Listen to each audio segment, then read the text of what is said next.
people of the internet. Welcome back to another video. It is I, Don Thomas, back in here with another one. As always, folks, the likes, the comments, the subscribes are all greatly appreciated. Thank you so much for the support on this channel. Without further ado, let's go ahead and dive into today's topic. Got a video pulled up here. It comes from CNBC, in which the video is entitled, Why So Many Young Adults Are Still Living with Their Parents in the United States. Now, of course, young adults, I myself am a millennial. I know this is maybe particularly talking about to us millennials, Gen Z, people of that demographic. And it's a very interesting topic. Of course, you know, us millennials, if you know, you know.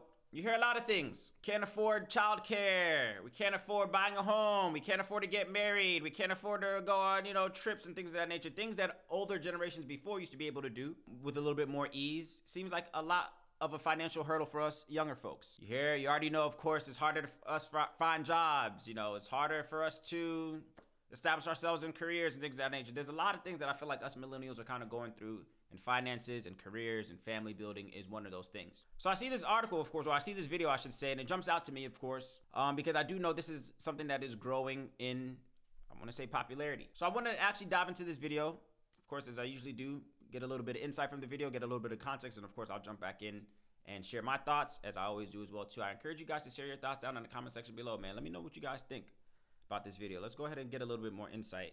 Again, from CNBC, in which the video is entitled, Why So Many Young Adults Are Still Living with Their Parents in the United States. About 1 in 3 Americans between 18 and 34 years old live with their parents.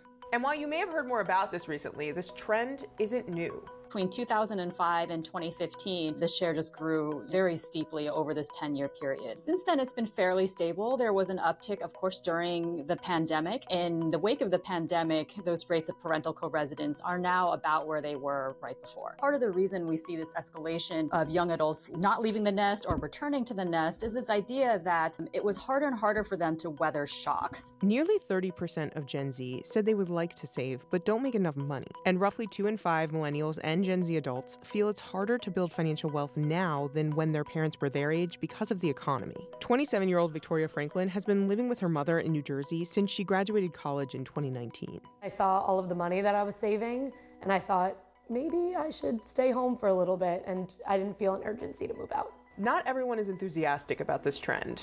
You guys are making 6 figures together. You can't tell me you can't afford a house. They just don't want to spend their money. Told ya. 36% of Americans said in a 2022 survey that more young adults living with their parents is bad for society. So here's why young Americans are choosing to live with their parents, and what the implications are for the U.S. economy. Pause the video right there real quick. So, of course, you heard the intro, folks. Of course, they shared some stats, they shared some numbers, which I thought were interesting. I'll actually go back to some of those as well, too, because I did think some of those were interesting. In terms of why us young adults are choosing to live with our parents or go back home, whether we've always been with our parents, whether we've left and come back, whatever cases, I'm all too familiar with that. Being somebody who am currently living on my own now, but of course, am no stranger to leaving the nest, coming back to the nest, leaving the nest, coming back to the nest. But let's go over some of those stats again, because I did think those were some interesting numbers that I saw earlier in this video. If I could get back to that real quick. Of course, here, so you see this chart that's speaking about the demographic that they're talking about, right? So 18 to 34-year-olds living with their parents, right? Which again was that demographic of those Gen Zs and millennials that I was referring to. So you see, it looks like over the years, it looks like that there has been an uptick in those numbers, upwards of course, 30%, let me see, 34%, 32% over the trends of 2012, 2016, 2020, 2022, of course, is when the stats were taken for this. It looks like these numbers come from the U.S. Census Bureau, right? So you see almost a steady incline in, of the numbers of, you know, the people, the children, the young adults in this demographic that are going back and living with their parents, both men, women. And I think this is interesting, right? So, of course, what was another stat that I saw real quick, which I thought was interesting? So let's just get some of these numbers. Boom. 2 in 5 millennials and Gen Z adults feel it's harder to build financial wealth now than when their parents were their age. This goes back to what I was saying before as well, too. So, of course, in our demographic, of course, back then you used to hear that, oh, you know, your parents, whether they were, you know, citizens of the United States, or whether they came to this country, it sounds like when we hear their stories, it was a lot easier for them to, you know, establish themselves in their career or save up for a home, whatever the case is. Being that, of course, I know economics and this, that, and the other, different things fluctuate. Affordability, inflation. We hear all these things now as factors as to why it's harder for us to be able to do those things, where for older generations, it seems like it's a little bit easier, right? So 2 in 5 of those millennials feels like it is indeed harder. And I would agree, of course, because we all know the current times that we're living in now. It does seem a lot harder, man.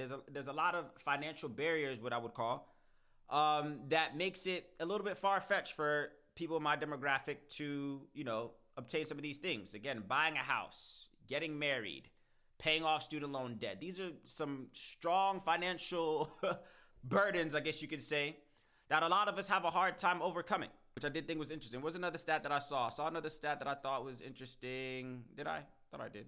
30% of Gen Z adults say they would like to save money but don't make enough. 30% of us.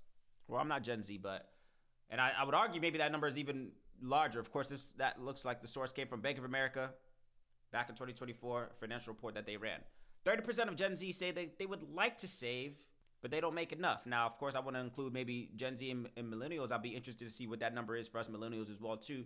Speaking for myself personally, saving is not really a thing. To be completely honest with you, man. Now, all right, so saving in terms of, for me personally, speaking for myself, saving, gone are the days when I was used to be able to put money aside. Of course, they'll tell you to put, 10% of your check towards a savings account, this, that, and the other, blah, blah, blah, blah. Saving for me just means not spending, right? So as opposed to me getting a check and putting aside, okay, I'm going to put aside X amount for this. I'm going to put aside X amount for that. I'm going to put some of this into my savings. I don't even have a savings account, and I have no shame in saying that. Savings is not realistic when there's debt to be paid. Can you save if there's really debt? Now, some people will hear this, some financial advisors will hear this and be like, oh, see, he's not financially literate, or he's not this, that, and the other. No. That's not what I'm saying. I don't have a savings account. I once had a savings account, but it's just like, it's hard to, for me personally, it's hard for me to look at money sitting in an account, whether it's growing with interest or not, whatever the case is, but it's hard for me to look at a savings account knowing I have debt. I feel like savings is something you should do when your debts are paid off. It's like, why do you have money sitting here when you have debts owed here, right? Or at least that's just my thinking, right? Now, I'm not saying that, of course, we all put money aside for a rainy day, things of that nature. Me saving is me not spending, right? So I don't necessarily put money here to put here. I just don't spend. So if it means, not going out to eat this weekend or not, whatever the case is, I guess all that's considered saving. But I don't necessarily have a savings account. I just keep my money, I pay my bills, and what's left over is profit, and I just don't spend it. So I guess that's technically saving. But again, in my personal situation, and I feel like a lot of situations for us millennials, Gen Zs, are we really saving? If we really have student loan debt. And I think another thing what I personally do as well too, when I save, it's like I save for specific things. I don't just save just to save. So if I know, I want to, let's say, for example, you're saving for a car, or you're saving for a marriage, or whatever the case, or a down payment. Yeah. If there's a specific thing I'm trying to save for, so, okay, I am saving. So say, for example, you are saving for a down payment on a home. Okay, cool. I'll start putting money aside, whatever the case is. If you're saving, I want to be able to buy a car. Okay, cool. I'm going to start saving for this, whatever the case is. But, and some people just generally save for a rainy day, things of that nature as well, too. I get all of that. But again, back to this stat as well, too, and I would argue that this number is maybe even a little bit larger. Saving is not realistic for a lot of us. When there's so many financial things that are pulling for our attention, saving for what? Again, assuming that you have debts, assuming that you want to, live a little, whatever the case is, do what you got to do depending on your lifestyle. Everybody has different lifestyles and things that they prioritize, but like saving is not as real as a concept for a lot of us, in this demographic. Of course, I'm not saying not all of us, but a good majority of us, I would argue, that don't necessarily find it convenient for us to be saving. Let's get back into this video a little bit, of course, see if there's a little bit more insight as to why people in my generation, of course, Gen Zs and millennials, why are we going back home and living with our parents? I think there's a lot of factors that go into play. Let's see if we could get a little bit more insight. My name is Victoria Franklin. I am 27 years old, and I live in my childhood home with my mother and my boyfriend. Victoria graduated from the University of Miami in 2019 and moved in with her mom when she was looking for a job. After I saw the cost of living and things like that after I graduated, that maybe I'd be home for about a year. More than half of Gen Z adults say they don't make enough money to live the life they want due to high cost of living. I ended up bartending and waitressing until October, where I got my first offer, so it did take a little bit longer than I expected. Currently live at the Jersey Shore, and I was commuting into New York City, which takes about 2 hours each way. And I thought, in 6 months or so, I'll move into the city, be closer to the job, and the pandemic threw a wrench in those plans. Victoria now works a fully remote job, which she says she probably wouldn't have if it weren't for the pandemic. Without a commute to worry about, she was able to stay at her mom's for longer. It's a lot harder for young people today to save up for, markers of the American dream than it was for previous generations. Part of the reason we see this escalation of young adults not leaving the nest or returning to the nest is this idea that it was harder and harder for them to weather shocks. And so, for example, if they suffered a layoff or they suffer some sort of health shock or they got in a car accident, if they didn't have any additional credit to weather that shock, they would end up moving back home. The financial stability of young adults, their ability to pay for things if they got into an emergency, was one of the big factors influencing whether or not they were living on their own or living with their parents. A significant number of Pause right there real quick. Man, oh man, can I resonate with a lot of things that was said. So of course I want to dive back in real quick. She said that she's living back home with her boyfriend at her mom's house, of course. So there's one element of that I resonate with to a degree, where I think in some cultures it's not frowned upon at all. I know in my culture, of course, in African culture, foreign culture, I guess you could say as well too, it's almost expected for you to stay at your parents' house, whether you're a man or a woman. It's almost expected for you to live with your parents until you are, you've started a family of your own. So I thought it was interesting that she mentioned here as well too, that it's her and her boyfriend that are living, I'm assuming, in her mother's house. Of course, I think they're in the Jersey Shore area, whatever the case is. That's not necessarily frowned upon in some cultures. Some cultures that is completely fine. Even in my culture, even my mom, I had this conversation not too long ago. She, sometimes reminds me that, hey, you do know that, again, from a financial standpoint, or just even culturally speaking as well too, you're a single man. Why aren't you living here at home until you find a wife, until you, in some cultures, I know it's very common for you to even start your family. Like, you can have a wife even up until the firstborn, still be living with your parents. And then when you're financially secure to be able to leave out into the world and buy your own home, whatever the case is, then you leave the house. Which I'm not necessarily opposed to. I think, again, from a financial standpoint, in terms of just cost effectiveness, I think that does make a lot of sense. I think a lot of us, though, do fight for that level of independence. I know for us men as well, too. No man, once you get a certain age, if you're in your 30s, 35, 40, even older, you don't necessarily want to be, it's almost societally frowned upon to be living with your parents up in that age. Now, again, I am somebody who champions the idea of not falling victim to society's norms and feeling like you have to, keep up with society's pressures of doing things that society says you should do. No, I'm not saying you got to do that at all, but I feel like as a man, who's, maybe trying to find his own way in this world or have a little bit of dignity for himself, yeah, it could be a blow to your, call it your ego, call it your pride, to be, living at home with your parents, especially if you're, on the dating market as well too. If you're a man, I would say 30 plus, man, it's going to be harder for you to find that significant other without a valid reason to be saying that, oh yeah, I'm still living with my parents at a certain age. So I do understand. I think like the younger that you are, you do have a better chance of, getting away with that.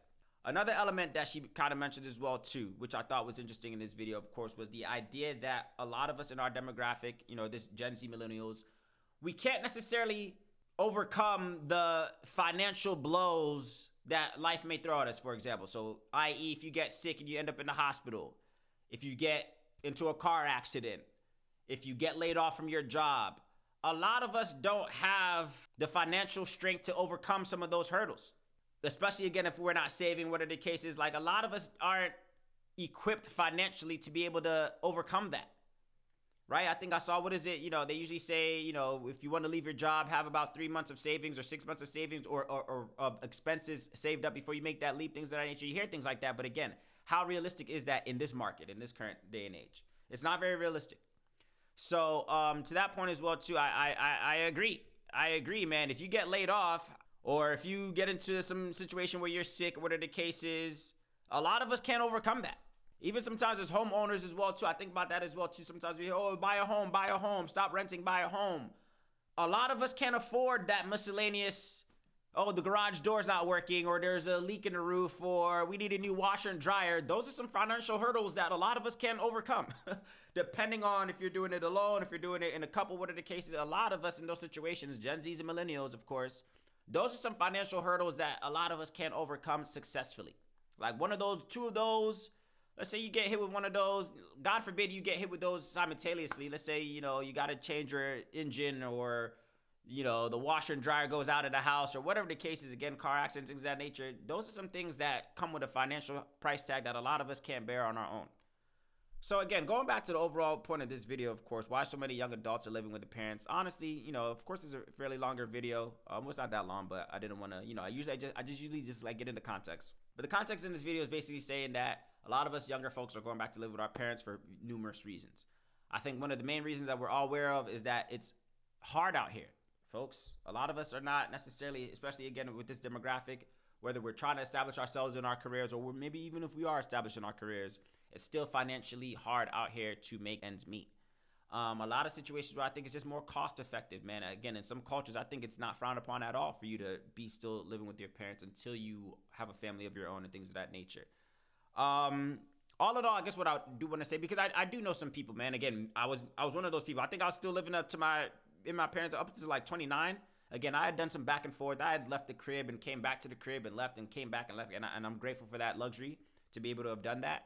I have been living on my own for some time now as well, too. But I do know some peers who live with their parents. I do know some people who, you know, just from a cost-effective standpoint, like it's smarter for them to be living with their parents. Maybe their parents are getting older in age as well, too. I think there's a lot of reasons why this demographic is maybe going back to live with their parents. Everybody's circumstance is a little bit different. So whether you have personal health issues, whether your parents have personal health issues, whether it just makes sense financially, like when you run your numbers, you're saving a lot more money. I think she spoke on that as well, too. It's just like, man, I'm saving a lot more money living here at home, you know, knocking out the mortgage together. Again, doing just things together, man. There's a lot of stats that I think they came up with in this video as well, too, that I thought were interesting, man. But again, I think ultimately, the main takeaway of what I'm trying to drive home in this video is basically like, man, everybody's reason is going to be a lot different. And I should also say as well, too, don't feel shame if you are one of these young adults, you know, Gen Z, millennials, of course, that live with your parents. Because again, the greatest rebuttal you'll have, you know, is that it's hard out here and everybody would understand. Nobody's going to frown upon you. It's not like I think it's one thing to be a grown adult, living with your parents and you're twiddling your thumbs. You know, you're not working, you're not aspiring to do anything. I think that's when it's frowned upon, again, from society. If you care about society's, you know, rules over your life, whatever the case is, I personally don't. But I think it's one thing to be, as a young adult, living with your parents, twiddling your thumbs, you know, no ambition, no drive, you know, asking mom what's for dinner as a grown-ass man. I think that's frowned upon versus, hey, man, financially looking, I'm out here working. I'm out here trying to do my own thing, but it still makes sense for me to be at home. I think that's another factor as well, too. So if you are a young adult or young millennial Gen Z, and you are one of these people that are back at home and live with your parents, or you never left, or you're back at home, whatever the case is, I would say don't feel ashamed. Don't feel ashamed, one. Two, have a plan. You know, live with your parents with intention, right? Again, it's just like, are you the guy that's in your mom's basement playing video games, eating Cheetos, or are you back at home saving your bread, you're working, you're trying to put things together, you're building your own family, whatever the case is? It's going to look different for a lot of different people is basically what I'm saying. So I think that's the factor. Again, I'm going to leave the link to the full video down below if you wanted to check this out. Again, this video came from CNBC. The video is entitled, Why So Many Young Adults Are Still Living with Their Parents in the United States. Long, short of the story, it's hard out here, and everybody's circumstance is different. So again, if you are one of those people that are in this circumstance, don't feel ashamed. Be living with your parents with intention, I think, is the main takeaway for me. And I think a lot of things moving forward are going to look a lot untraditional moving forward, again, because we're living in untraditional times. I feel like it's a lot of things right now, just financially speaking, that we have to be mindful of. We have to be a little bit more creative with how we are spending things and how we are making income as well, too. Again, with the rise of inflation, with the rise of, layoffs and things of that nature, with the job market getting as hard and hard as it is. Yeah, things are where we have to use untraditional measures nowadays, right? So living with your parents is one of those things. Again, another thing I think I was even seeing, I saw, you know, even kids or friends are buying houses together now. So whether, you know, if you're not waiting to get married or the cases, you know, your husband and wife, whatever the case, getting the kids, I'm seeing situations where young adults are with their best friends are buying houses. We got to get creative, man. We got to get creative out here. So you got to take untraditional means to get to those same goals that maybe, again, our older generations, our parents and their parents had to take. It's going to look different for a lot of us now in this current generation. Those are my thoughts. Of course, I want to hear yours down in the comment section below. As always, the likes, the comments, and subscribes are all greatly appreciated. I will catch you on the next one.